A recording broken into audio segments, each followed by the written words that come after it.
students, have a very sweet morning to all of you. I hope you are well and safe at your home. जी हाँ प्यारे बच्चों, उम्मीद करता हूँ आप घर पे ठीक ठाक होंगे और रोज का काम रोज कर रहे होंगे। आज हम करने वाले हैं रेशियो चैप्टर का लास्ट सम। जी हाँ, ये मेरी तरफ से लास्ट इलस्ट्रेशन है। इलस्ट्रेशन नंबर है 115। बच्चों बाकी है आपकी प्रैक्टिस। जितनी प्रैक्टिस आप करेंगे उतना ज्यादा आपको इसमें इंटरेस्ट आएगा। अगर कुछ प्रैक्टिकल रह जाते हैं तो इलस्ट्रेशन आप पूरे पढ़ लीजिए, उससे भी आपको बहुत नॉलेज हो जाएगी। जी हाँ बच्चों, अब हम इलस्ट्रेशन नंबर 115 में क्या फाइंड आउट करना चाहते हैं? हम फाइंड आउट करना चाहते हैं ROI, रिटर्न ऑन इन्वेस्टमेंट। जी हाँ, इससे पहले हमने कहा था ROE, return on capital employed. Same ही चीज है, सेम ही फॉर्मूला है। इसके अंदर हमें क्वेश्चन में क्या दिया हुआ है? Share capital. शेयर कैपिटल को डिवाइड कर दिया है इक्विटी कैपिटल में और प्रेफरेंस कैपिटल में। इक्विटी कैपिटल 4 लाख की है, प्रेफरेंस कैपिटल 1 लाख की है, जबकि ग्रोस प्रॉफिट रेशियो जो है, सॉरी ये GR का मतलब है जनरल रिजर्व। जनरल रिजर्व है हमारे पास 2,70,000 की। प्यारे बच्चों, यहाँ डिबेंचर हमें दिए हुए क्वेश्चन में 4 लाख रुपीज के। इन पे रेट ऑफ इंटरेस्ट है 10%। करंट लायबिलिटी हमें दी हुई है 1 लाख की। हो सकता है हमें कहीं जरूरत पड़े ही ना। और net profit after interest and tax दिया है। इंटरेस्ट भी दे चुके हैं, इसमें टैक्स भी दे चुके हैं। अगर इंटरेस्ट भी दे चुके हैं, टैक्स भी दे चुके हैं, तो पहले जो आप करेंगे कैलकुलेशन वो टैक्स की करेंगे। इंटरेस्ट उसके बाद उसमें ऐड करेंगे, पहले टैक्स ऐड करेंगे।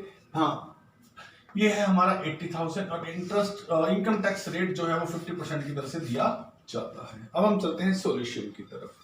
प्यारे बच्चों, सॉल्यूशन में हमें निकालना है ROI। R मतलब रिटर्न, O मतलब ऑन, I मतलब इन्वेस्टमेंट। इन्वेस्टमेंट विद रिटर्न है वो हमें निकालना है। इसके लिए फॉर्मूला है हमारे पास net profit before interest and tax. Net profit interest देने से पहले और टैक्स देने से पहले। अगर आप इंटरेस्ट और टैक्स दोनों दे चुके हैं तो पहले टैक्स निकाल के उसको ऐड कीजिए, फिर इंटरेस्ट निकालिए उसे ऐड कीजिए, फिर आएगा net profit before interest and tax. Multiply 100 upon capital employed. Capital employed के भी कई फॉर्मूले हैं बेटा। ये एसेट साइड से भी निकाली जा सकती है और ये कैपिटल साइड से भी निकाली जा सकती है। देखते हैं सॉल्यूशन में हमें किस तरह से फाइंड आउट करना पड़ता है इसको। चलिए हम निकालने वाले हैं सबसे पहले net profit before interest and taxes. मेरे पास दिया है net profit after interest and taxes. Interest भी दे दिया गया, टैक्स भी दे दिया गया। जो टैक्स दे दिया गया उसके बाद ये रकम बचती है 80। टैक्स लास्ट में दिया जाता है। टैक्स देने के बाद हमारे पास प्रॉफिट है 80। सबसे पहले टैक्स करो, और टैक्स की रेट कितनी थी? 50%। अगर 50% टैक्स दिया है तो 50% ही बच गया है। ये बचा हुआ भी 50% ही है। ये जो आपका टैक्स और इंटरेस्ट देने के बाद प्रॉफिट है वो 80,000 है। अब 80,000 जो बचा है ये 50% है। क्यों?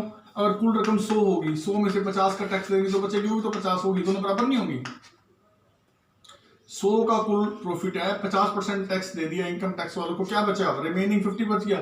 तो 80 बना हुआ है, ये 80 जो बचा हुआ है ये भी 50 के बराबर ही है। हमें इसका पूरा 100 निकाल देना है। जी हाँ, हम निकालना चाहते हैं इनकम टैक्स कितना है।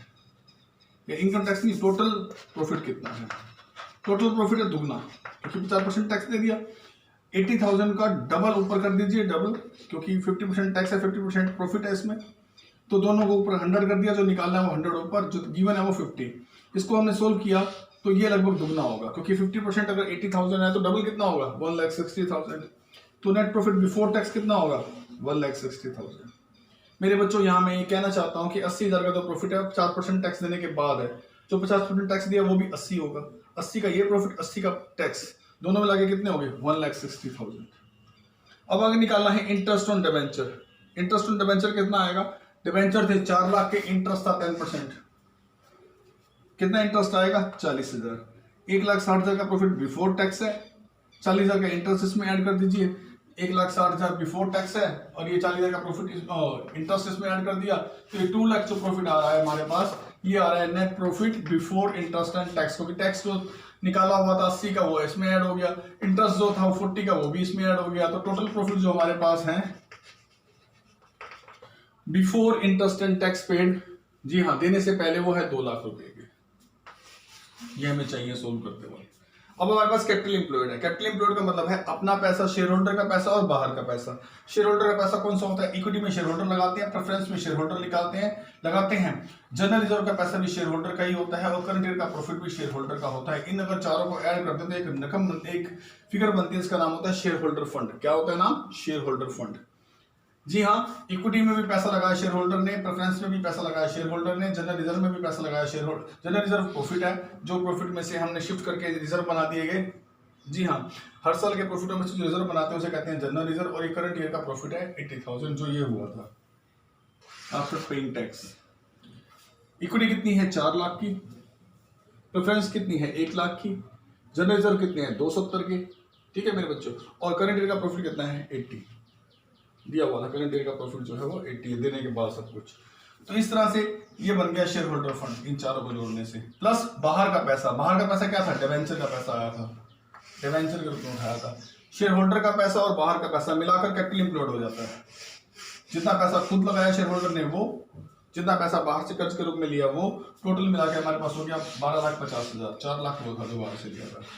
इन सबको टोटल करेंगे तो कैपिटल एम्प्लॉयड कितनी है? 12,50,000। अब रोए निकालना है, रिटर्न ऑन इन्वेस्टमेंट। इसका फॉर्मूला क्या है? Net profit before interest and tax upon capital employed multiply 100। जो आपका नेट टोटल प्रॉफिट है या नेट प्रॉफिट है बिफोर इंटरेस्ट एंड टैक्स वो है आपका 2 लाख रुपीज।